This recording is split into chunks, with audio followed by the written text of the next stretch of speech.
It's hard to believe that we're this close to the launch of Splatoon 3. In just about a month from now, we'll be enjoying Splatsville and the Splatlands to the fullest. Since its reveal, the single-player mode Return of the Mammalians has been on my mind a lot, because even though they're multiplayer-focused titles, the Splatoon games have always had great single-player offerings. I tend to enjoy playing games more as a solo activity, so this is something I've always appreciated about the series. Splatoon has always held my attention, due in no small part to its great single-player content. And as someone who is really anticipating Return of the Mammalians, I'm here to tell you why I think a lot rides on it, and why it's really going to have to deliver to be considered a success. Let's begin with the obvious. Sequels and follow-ups always need to try and outdo their predecessors. And quite simply, Return of the Mammalians has some big shoes to fill following Splatoon 2. The single-player challenges that take place in 2's Octo Canyon are fantastic.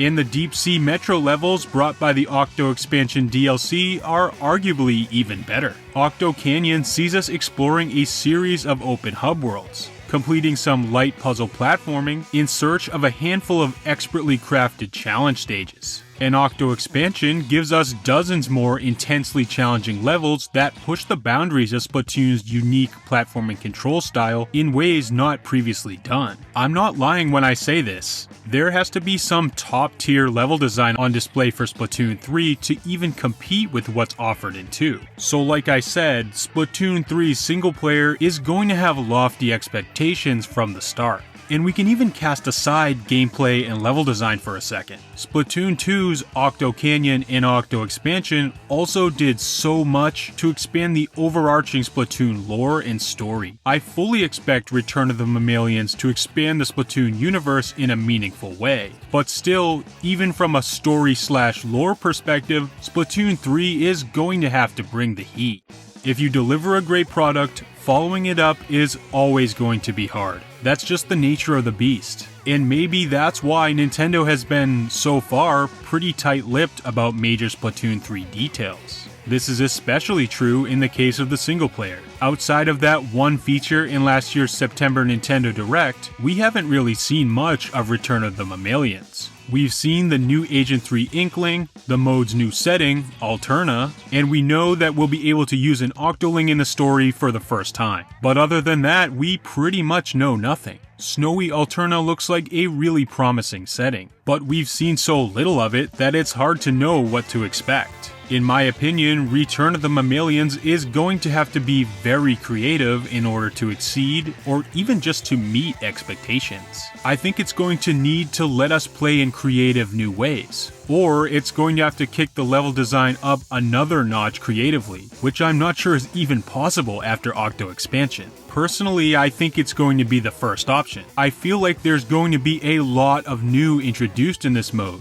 which might be why we haven't seen all that much of it yet. I think Alterna is going to be huge, diverse, and widely explorable, with a vast array of overworld puzzles and challenges. And I predict Return of the Mammalians to be a Splatoon adventure of unprecedented scale, featuring more levels, more discoverable lore, more collectibles, and more challenges than what was presented in Splatoon 2. And I think this is exactly what it needs in order to be received positively in the shadow of its brilliant predecessors. I know I've harped on the Splatoon 2 comparison again and again in this video, but when you're creating a direct follow-up in a beloved series, comparison is unavoidable. And look, if I'm being honest, comparison is the biggest cause for concern when I think about Splatoon 3. On the multiplayer side of things, aside from a few new maps, weapons, and sub-weapons, there really isn't much new currently revealed for Splatoon 3. As of now, multiplayer isn't looking that much different from what's already on offer with Splatoon 2. I know it's early and there is likely much more to be revealed, but still, it's a cause for concern. Remember, this isn't a Splatoon 2 expansion. This is an entirely new, full-priced first-party game. And as of right now, what's selling Splatoon 3 to the wider audience? The character creator? The crab tank?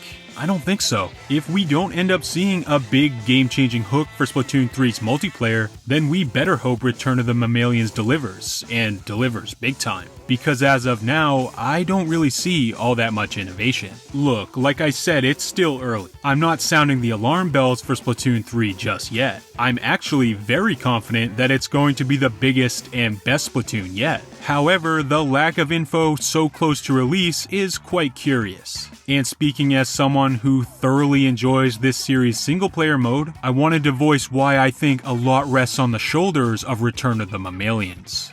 Alright, that's it for me today. Thank you to everyone for watching the video. And while we eagerly await more Splatoon 3 news, remember to keep it here with this channel for more quality Nintendo content. If you're new here, feel free to hit that subscribe button, and I'll see you in the next video.